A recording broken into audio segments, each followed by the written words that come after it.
لیپ top تکیے پہ رکھا تھا اور وہ اس کے سامنے کوہنیوں کے بل اوندھی لیٹی تھی۔ اسکرین کی روشنی اس کے چہرے کو چمکا رہی تھی۔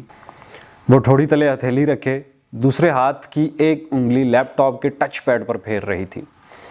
لمبے سیدھے سیاہ بال پیچھے کمر پر پڑے تھے۔ اس کی آنکھیں بھی ویسی ہی تھیں، سیاہ بڑی بڑی مغلئی آنکھیں جن میں چاندنی کی سی چمک تھی، اور چہرہ تو ملائی کا بنا لگتا تھا، سفید ملائم اور چمکدار۔ وہ اسی مگن انداز میں اسکرین پر نگاہیں مرکوز کیے ٹچ پیڈ پر انگلی پھیر رہی تھی۔ ایک کلک کے بعد اگلا صفحہ کھلا تو ایک دم اس کی متحرک انگلی ٹھہر گئی۔ اسکرین پہ جمی آنکھوں میں ذرا سا تفکر ابھرا اور پھر بے چینی۔ اس نے جلدی جلدی 2-3 بٹن دبائے۔ لوڈنگ۔ اگلے صفحے کے لوڈ ہونے کا انتظار کرتے ہوئے اسی مضطرب انداز میں اس نے انگلی سے چہرے کے دائیں طرف پھسلتی لٹیں پیچھے کیں۔ چند سیکنڈ بعد صفحہ لوڈ ہو گیا تھا۔ وہ بے چینی سے چہرہ اسکرین کے قریب لائی تو سلکی بالوں کی چند لٹیں پھر سے شانے پہ پھسل کر آگے کو گری۔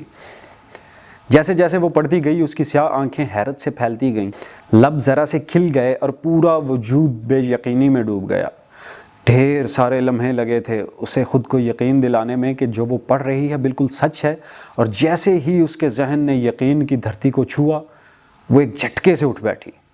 اس کا سیل فون سائڈ ٹیبل پہ رکھا تھا۔ اس نے ہاتھ بڑھا کر سیل اٹھایا اور جلدی جلدی کوئی نمبر ملانے لگی۔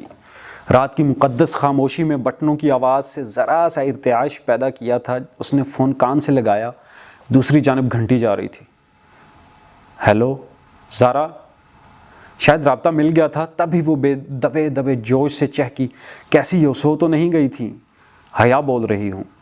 دوسری طرف اس کی دوست کچھ کہہ رہی تھی۔ وہ لمحے بھر کو سننے کے لیے رکی، پھر دھیرے سے ہنس دی۔ ساری باتیں چھوڑو زارا، میرے پاس جو بڑی خبر ہے وہ سنو۔ اب وہ عادتاً سیاہ بالوں کی ایک موٹی لٹ انگلی پہ لپیٹتی یہ کہہ رہی تھی، اور تم یقین نہیں کرو گی، میں جانتی ہوں۔ ارے نہیں، داور بھائی کی شادی کے متعلق نہیں ہے۔ دوسری جانب زارا نے کچھ کہا تو اس نے فوراً تردید کی، بلکہ یوں کرو، تم گیس کرو کہ میں تمہیں کیا بتانے والی ہوں۔ اس نے ایک ہاتھ سے لیپ ٹاپ پرے کیا اور تکیہ نکال کر بیڈ کران کے ساتھ سیدھا لگایا، پھر اسے ٹیک لگا کر پاؤں سیدھے کر لیے۔ ساتھ ساتھ وہ نفی میں سر ہلاتی زارا کے کہے اندازوں کی تردید بھی کرتی جا رہی تھی۔ نہیں، بالکل نہیں، ایسا تو ہے ہی نہیں۔ ارے میری شادی وغیرہ نہیں ہو رہی۔ جی نہیں، ارم کی بھی نہیں ہو رہی۔ سیریسلی زارا، تمہاری سوچ بس یہیں تک ہے؟ اب کان کھول کر سنو۔ تمہیں وہ ایراسمس منڈس ایکسچینج پروگرام یاد ہے جس کے لیے ہم نے اپلائی کیا تھا؟ کین یو بلیو اٹ زارا کہ مجھے یورپی یونین نے اسکالرشپ کے لیے سلیکٹ کر لیا؟ دوسری جانب زارا اتنی زور سے چیخی کہ موبائل کا اسپیکر آف ہونے کے باوجود اس کی چیخ سارے کمرے میں سنائی دی۔ بالکل سچ کہہ رہی ہوں زارا، ابھی 15 منٹ پہلے مجھے یونیورسٹی کی طرف سے میل ملی ہے۔ اس نے ساتھ ہی ایک ہاتھ سے پرے پڑے لیپ ٹاپ کا رخ اپنی جانب موڑا اور سر آگے کر کے غور سے دوبارہ دیکھا۔ ہاں، 15 منٹ پہلے ٹھیک 9:30 بجے سلیکشن کی میل آئی ہے۔ تم بھی فوراً چیک کرو، تم نے بھی اپلائی کیا تھا، تمہیں بھی میل آئی ہوگی۔ وہ فون ایک ہاتھ سے پکڑے دوسرے سے بٹن دبا کر لیپ ٹاپ آف کرنے لگی۔ نہیں، اسپین کی ڈیوسٹو نے نہیں، بلکہ ترکی کی سبانجی یونیورسٹی نے ہمیں سلیکٹ کیا ہے، اور اب ہم اس سیمسٹر پڑھنے 5 ماہ کے لیے استنبول جا رہے ہیں۔ لیپ ٹاپ کی اسکرین اندھیر ہوئی تو اس نے اسے ہاتھ سے دبا کر بند کیا، پھر تار نکال کر سائڈ ٹیبل پہ رکھ دیا۔ ہاں، میں نے سبانجی کو نیٹ پہ دیکھا ہے، بہت خوبصورت یونیورسٹی ہے، مگر… وہ لمحے بھر کو خاموش ہوئی۔ دوسری جانب سے غالباً استفسار کیا گیا تو وہ گویا ہوئی، بس ایک چھوٹا سا مسئلہ ہے، لیکن ہم اس کے بارے میں اپنی فیملیز کو آگاہ نہیں کریں گے۔ دھیمی آواز میں بولتے ہوئے اس نے گردن موڑ کر بند دروازے کو دیکھا۔ دراصل سمانجی میں لڑکیوں کے ہیڈ سکارف پر پابندی ہے، ادھر سر ڈھکنا منع ہے۔ گھر والوں کو بتا کر متنفر کرنے کے بجائے اس بات کو گول کر جانا۔ ویسے بھی ہم دونوں میں سے کوئی سکارف نہیں لیتا۔ اسی پل کھڑکی کے اس پار کچھ کھڑکا تھا۔ وہ چونک کر دیکھنے لگی۔ قد آدم کھڑکیوں کے آگے بھاری پردے گرے تھے، البتہ پیچھے جالیاں کھلی تھیں۔ شاید اس کا وہم تھا۔ وہ سر جھٹک کر فون کی جانب متوجہ ہو گئی۔ ابا نے مجھے کبھی سکارف لینے یا ڈھکنے پر مجبور نہیں کیا تھا، تھینک گاڈ۔ ہاں، ارم گھر سے باہر سکارف لیتی ہے۔ اس کے ابو تایا فرقان ذرا سخت ہے نا۔ وہ پھر سے بیڈ گراؤنڈ سے ٹیک لگائے نیم دراز مگن سی باتیں کرنے لگی۔ پرمیشن تو کوئی مسئلہ ہی نہیں، ابا اسپین جانے کی اجازت نہ دیتے، مگر ترکی میں سبین پھپھو رہتی ہیں نا، سو وہ مان گئے تھے۔ ویسے بھی انہیں اپنی بیٹی پہ پورا بھروسہ ہے۔ پھر وہ چند لمحے ایئر پیس سے ابھرتی اپنی دوست کی بات سنتی رہی۔ زارا خاموش ہوئی تو اس نے نفی میں سر ہلایا۔ کل نہیں، داور بھائی کی مہندی پرسوں ہے، تم آ رہی ہو نا؟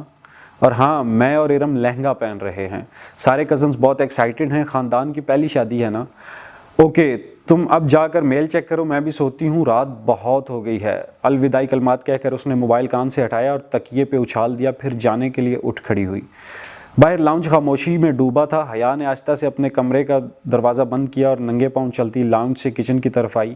سیاہ لمبی قمیض اور سیاہ کھلے ٹراؤزر میں اس کا قد مزید دراز لگ رہا تھا۔ کچن میں اندھیرا پھیلا تھا۔ وہ دروازے کے قریب رکی اور ہاتھ سے دیوار پہ سوئچ بورڈ ٹٹولا۔ بٹن دبانے کی آواز آئی اور ساری بتیاں جل اٹھیں۔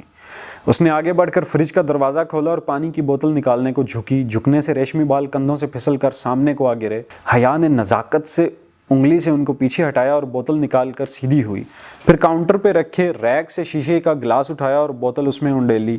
پانی کی ندی سی گلاس میں گرنے لگی، تب ہی اس کی نگاہ کاؤنٹر پہ رکھی کسی سفید چیز پہ پڑی۔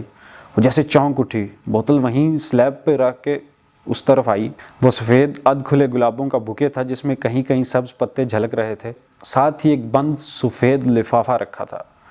حیا نے گلدستہ اٹھایا اور چہرے کے قریب لا کر آنکھیں موندے سونگھا۔ دل فریب تازگی بھری مہک اس کے اندر تک اتر گئی۔ پھول بالکل تازہ تھے، جیسے ابھی ابھی توڑے گئے ہوں، جانے کون رکھ گیا ادھر۔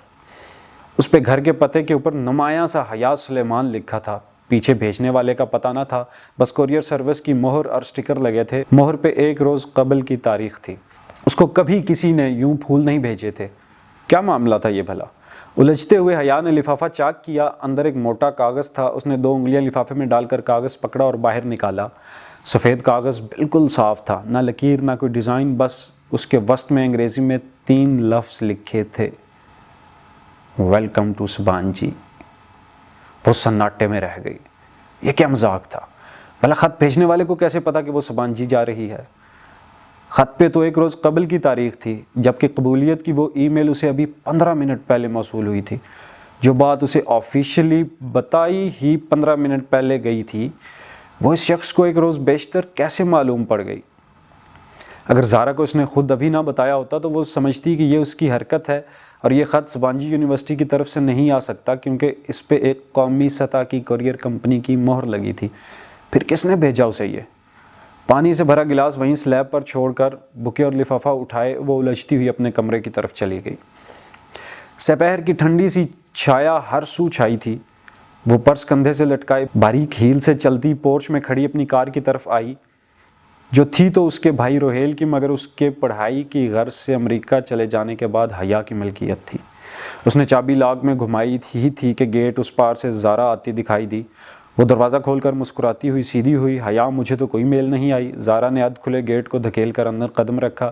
اس کے چہرے پہ اداسی تھی۔ وہ درمیانی شکل و صورت کی سٹائلش سی لڑکی اور حیا کی ہم عمر تھی۔ کوئی بات نہیں، 1-2 دن میں آ جائے گی، تم فکر نہ کرو، ہم نے ساتھ ہی اپلائی کیا تھا، میرا سلیکشن ہو گیا تو تمہارا بھی ہو جائے گا۔ حیا ڈرائیونگ سیٹ کا دروازہ آدھا کھولے کھڑے کھڑے بتانے لگی، مگر اسکالرشپ پروگرام کوآرڈینیٹر کے آفس کے باہر آج جو لسٹ لگی ہے اس میں بھی میرا نام نہیں ہے، اور میرا صرف تمہارا ہے، ہمارے ڈپارٹمنٹ سے اور انوائرمنٹل سائنسز کی ایک لڑکی خدیجہ رانا کا ہے۔ میرا خیال ہے میرا سلیکشن ہی نہیں ہوا۔ اوہ، اسے واقعتاً افسوس ہوا۔ رات فون کال کے بعد اس کی زارا سے اب بات ہو رہی تھی۔ خیر، تم کہیں جا رہی تھی؟ زارا چہرے پہ دوبارہ بشاشت لاتے ہوئے پوچھنے لگی۔ ہاں، مارکیٹ جا رہی تھی ارم کے ساتھ، داور بھائی کی مہندی کا فنکشن ہے اور میرے لہنگے کے ساتھ کی ہائی ہیلز گم ہو گئی ہے، شاید کام والی اٹھا کر لے گئی ہے، اب نئے جوتے لینے پڑیں گے، تم چلو گی؟ وہ گاڑی سے کوہنی ٹکائے تفصیلاً بتانے لگی۔ اس وقت وہ ہلکی آسمانی لمبی قمیض اور تنگ چوڑی دار پاجامے میں ملبوس تھی۔